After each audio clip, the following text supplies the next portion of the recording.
Earlier on in my career as a designer, I truly believed that the better I became at design, the more money that I would earn. And so I put all of my time and effort and energy into becoming a better designer.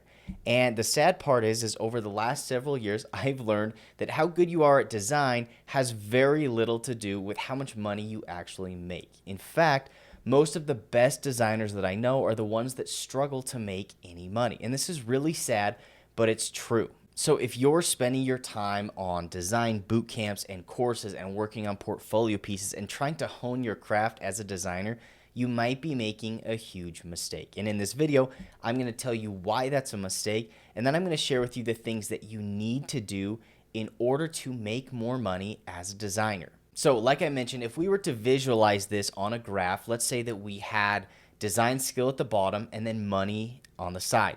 And I always assumed that the better you got at design, the more money you make. And it seemed really obvious. But like I mentioned, this is just not true. And it's a little bit more complex than that. What I've found is that there are really three different types of designers. There are bad or inexperienced designers, and then there are a ton of good designers, and then there's a very small elite group of the best designers. Now, the truth is you and I probably are never going to reach that point where we're the greatest designer in the world. We're probably always going to fall in this realm of being a good designer, and that's okay. That's where you need to be. Now, what we see in terms of earning is the bad designers, they don't make a whole lot of money.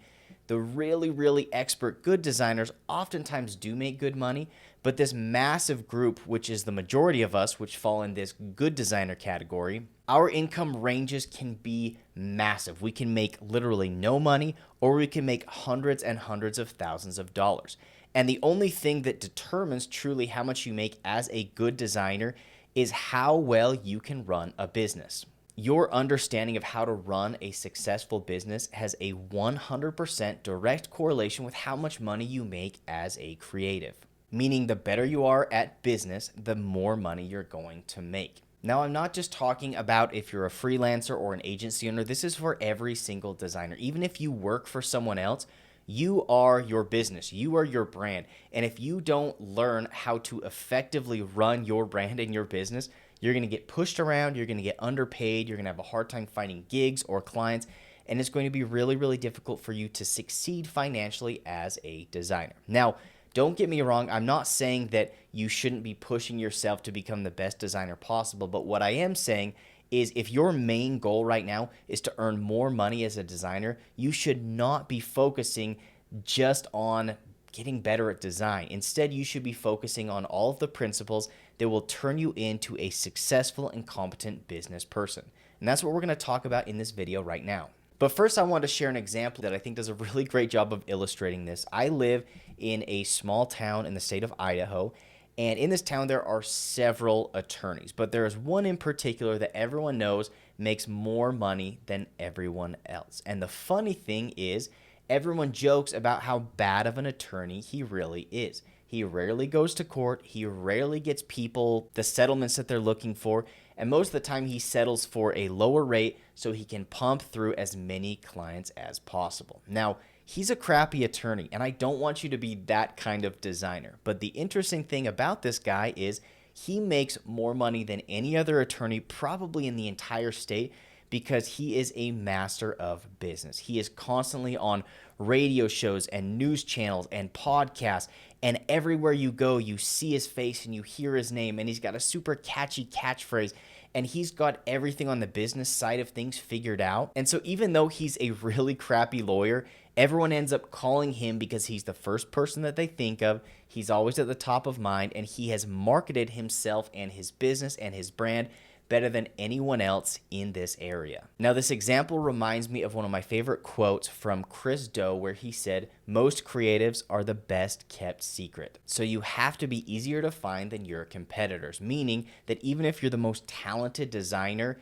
if nobody can find you, if nobody knows about you, it doesn't matter how good you are because somebody else is going to get hired because just like the attorney in this example, they know how to market themselves and they know how to get in front of the right people. All right, so now I want to dive into the things that you need to do and understand in order to become this master of business and start earning more as a designer. Now, because these are fairly complex ideas, I'm going to share with you only the most important things you need to know, and then I'm going to share with you free resources so you can do some additional research. So the first thing that you need to understand is positioning. Choosing a unique position is going to make it much easier to stand out from all of the other designers, and it's going to make it way easier to find work. So your unique position can be anything that helps you stand out, whether it's a unique industry, whether it's a unique set of skills that you're offering, or just a unique offer. Regardless of how you choose to select your position, the most important part is that you understand your audience, you understand what it is that they need and their pain points. And then you're going to be able to strategically position yourself in a place where you are the absolute best choice for anybody that's looking for what you have to offer. The second thing you need to understand is pricing. And even deeper than just pricing is understanding your value. Oftentimes as creatives, we get pushed around and we get underpaid. And so you need to understand how much value it is that you are bringing to an employer or a client, and then you need to charge accordingly. Make sure that you are demanding a rate that you feel is fair, and then make sure that you're coming through and showing the value behind that rate. If you're charging a client $50,000 for a website, you better darn well show them that it's worth their $50,000. And if you can raise your rates and then justify those rates, you're going to be making more money.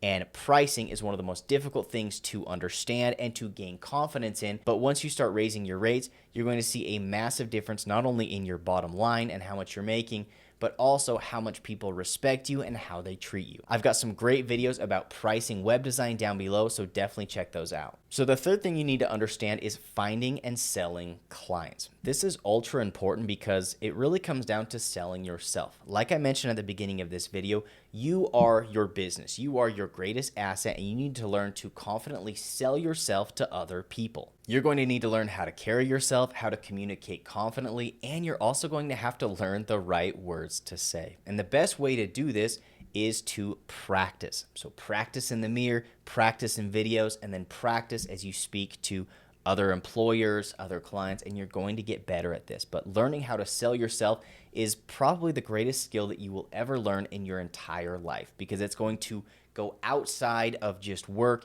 It's going to help in dating and all of your relationships and everything else that you do in your life. So learn how to sell yourself, and then you're going to learn how to sell clients and employers. The next thing you need to understand is how to build a brand. This is more important than ever in today's age, where every business, whether it's a solo business, a local business, it doesn't matter. Everybody is working to build their brand online. And so if you're looking for a good way to start your brand, you should A, start sharing your work, and B, start getting competent with video content, meaning you have to get in front of a camera like I am right now and start speaking and allowing people to hear your voice and see your face.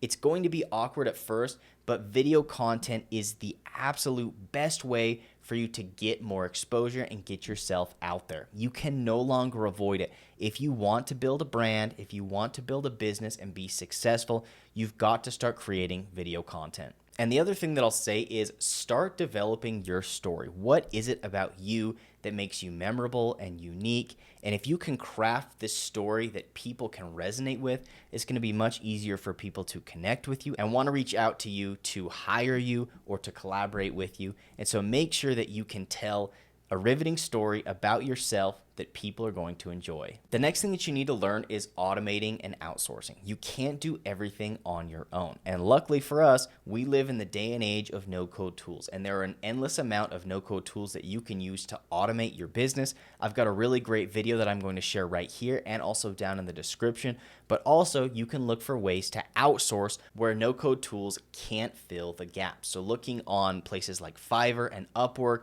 or even Facebook groups to hire people, bring them in, and have them help you grow your business. And the next thing, which goes right along with that, is building your processes and streamlining your business. The more projects that you can get done more efficiently, you're going to be able to make more of an impact day to day. And these processes are going to be repeatable. If you can systematize everything that you're doing, it's going to be much easier to get things done and get them done right and efficiently. And also, if you do things the same every single time, it's going to be much easier to predict results. So make sure that once you do something, you can package that into a checklist, a system, and then reuse that and improve it over and over and over again until you have your process perfected. The next thing, which might possibly be the most difficult, is investing back into your business. When you make money, it's really, really easy to take that money, put it in your bank account, and protect it and guard it with your life because you worked really hard for that money. But being able to take that money and freely reinvest back into yourself and into your business is the best way to grow and scale. So you can invest this money into education, which is probably the best way to improve yourself, but also into advertising and tools and hiring other people. These are all great ways to take the money you've earned, put it back into your business. And even though right now it might feel like, oh crap, I don't have as much money now, 6 months from now, 12 months from now, you're going to be grateful that you invested because you're going to have way more going for you and you're going to have scaled way more quickly than you ever could have without investing. The next thing that you need to understand is thinking at a higher level. This is really difficult for designers because we are used to being practitioners, meaning that we're the ones down on the front lines doing the work, designing, building, and that's okay. That is our skill set, but we don't want to get so caught up with the day-to-day work and tasks that we don't have a chance to step back and think long-term and think about our strategy for our business. And so what I like to do